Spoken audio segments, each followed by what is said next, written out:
Hi everyone, कैसे हैं आप सब। आई होप सारे अच्छे होंगे। आज बात करने वाले हैं रिफंड पॉलिसी के ऊपर। बहुत लोगों का क्वेश्चन है कि रिफंड नहीं आ रहा है, जनवरी फरवरी के रिफंड अभी तक पेंडिंग है जो इंडियन पोर्टल से परचेज हुआ है उन सब का। तो हम उसकी बैक स्टोरी के बारे में जानेंगे कि ये रिफंड आ क्यों नहीं रहे हैं। आपको समझ में आएगा इसका रीज़न क्या है और ये आने वाले कितने टाइम तक रिफंड नहीं आएंगे, ये भी आपको जानना बहुत ज़रूरी है। वीडियो को लास्ट तक देखना। आपको ये जानना ज़रूरी है कि क्यूनेट में ना किसी भी एक बड़ी न्यूज़ को ये ऐसे दबाते हैं कि पता भी नहीं चलेगा। अगर आप क्यूनेट में नए हो, करते हुए 1 साल 2 साल हुआ है, आपको फर्क नहीं पड़े क्योंकि आपके अपलाइन आपको बताएंगे ही नहीं। But back of the story ये सारी चीज़ें चल रही हैं और ये बहुत ज़्यादा चिंता वाली बात है। अगर लोग इसमें फंस रहे हैं, पैसे डुबो रहे हैं और अगर आप ये नहीं देखोगे तो कहीं ना कहीं आपके साथ में जो क्यूनेट में काम कर रहे हैं आने वाले टाइम में वो भी फंसेंगे। वो भी किसी न किसी को फंसाएंगे और किसी न किसी रूप में उनके ऊपर ये चीज़ें आएंगी ही आएंगी। तो रूट लेवल पे जो लोग काम कर रहे हैं, 1 साल हुआ है 2 साल हुआ है, वो कैसे अपने आप को बचाएं इस स्कैम से, उनको क्यों जानना ज़रूरी है। क्योंकि हम भी जिस लेवल पे थे,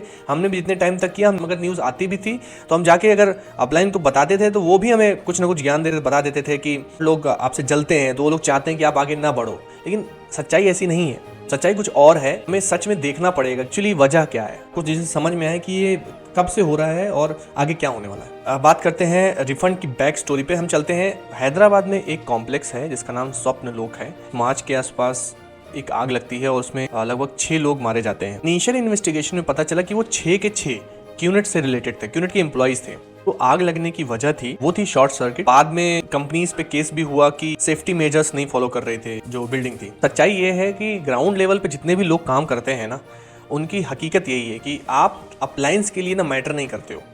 एक्चुअली वो भी किसी के लिए मैटर नहीं करते हैं।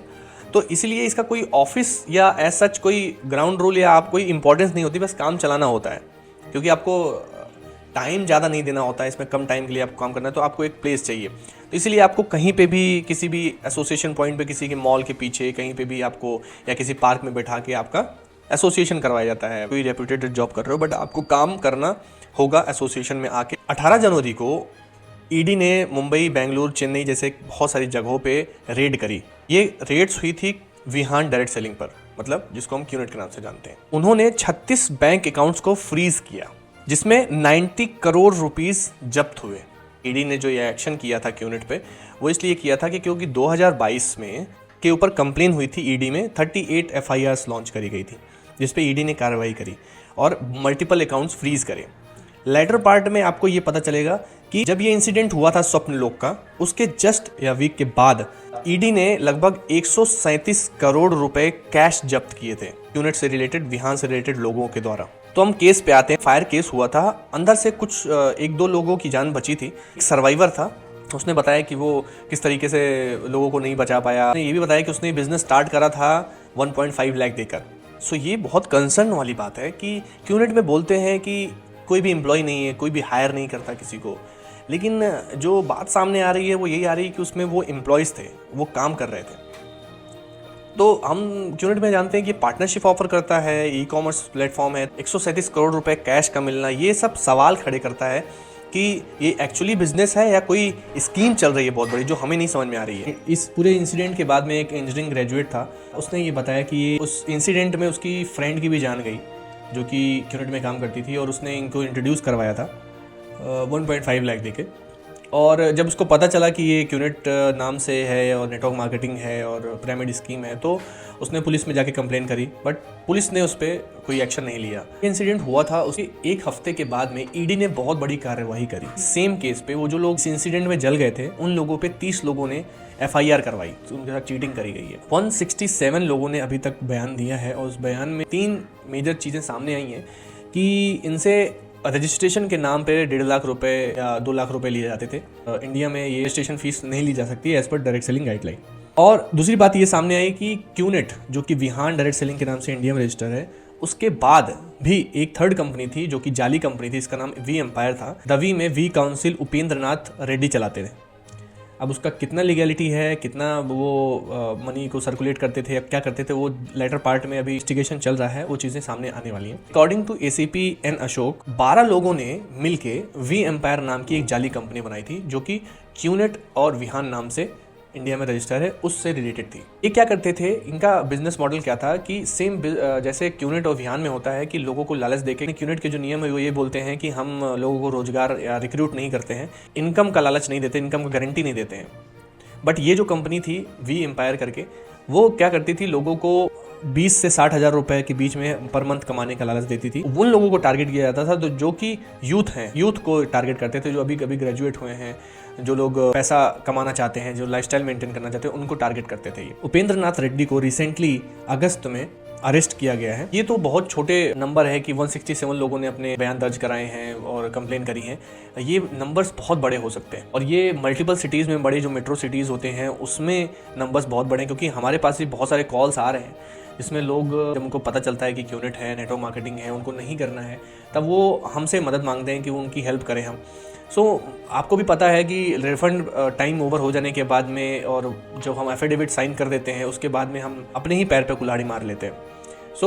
इन सब में पुलिस को एक थोड़ा सा रोल निभाना होगा कि एटलीस्ट 420 का केस दर्ज करें, उस पर कार्रवाई स्टार्ट करें और उनको डिटेन करके कम से कम उनसे पूछताछ करें, और हो सकता है वहाँ पे वो अपनी बात को कबूलें कि हाँ, हमने इनको वो पॉलिसीज़ नहीं बताई थी, वो रिफंड पॉलिसी के बारे में, वो पीरियड के बारे में नहीं बताया था, या ये बिजनेस मॉडल के बारे में सही से नहीं बताया था। अब मैं आपको बताता हूँ कि ये रिफंड का पैसा क्यों नहीं आ रहा है। अब इतना मोटा अमाउंट भी ईडी जो है जितने भी ट्रांजेक्शन्स हो रहे हैं उस पर नज़र रख रहा है। इसके पहले नहीं होता था ये, अभी ये लास्ट ईयर से ही इन्होंने मेजरली इसी साल के स्टार्टिंग से इन्होंने शुरू करा है इन्वेस्टिगेशन, और ये फरवरी से पैसे कंपनी जो है ना पे नहीं कर रही है, रिफंड पे नहीं कर रही है इंडियन प्रोसेस में। तो आपको करना क्या है इसमें आपको कंज्यूमर फोरम में जाना है, कंज्यूमर कोर्ट में जाना है। अगर आपको बहुत बड़ा रैकेट समझ में आ रहा है कि ये बहुत बड़ा रैकेट चल रहा है तो ईडी में भी आप कंप्लेन कर सकते हो ईजिली। तो वो उस कंप्लेन के ऊपर जो है आपका कार्रवाई होगी, उसी कंप्लेंट्स के ऊपर जो है इतने सारी कार्रवाई हो रही है।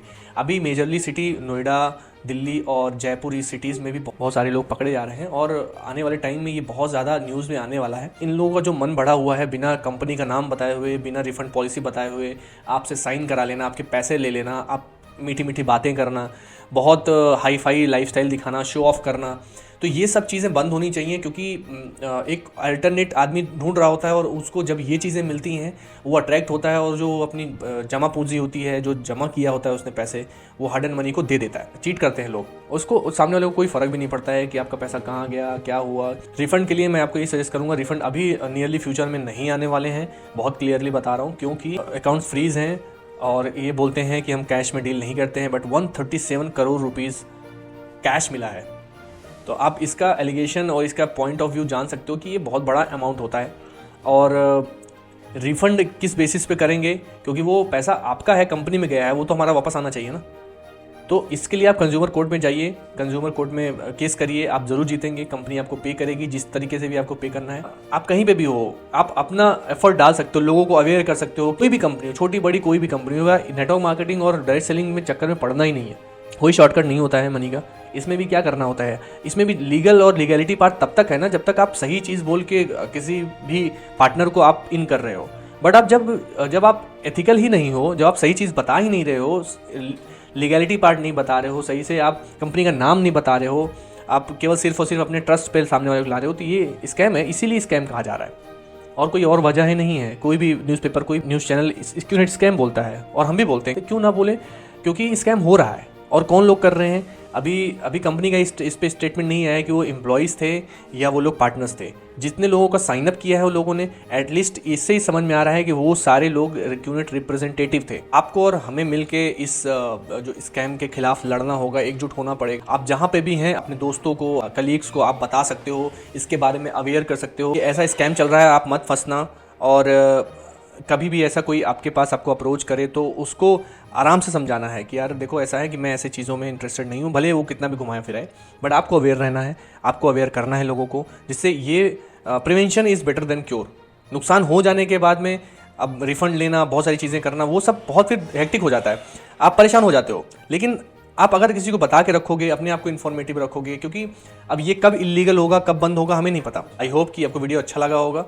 अगर वीडियो अच्छा लगा हो, इन्फॉर्मेटिव लगा हो तो लाइक कर देना, सब्सक्राइब कर देना, और मिलते हैं अगले वीडियो में। Thank you so much, God bless you.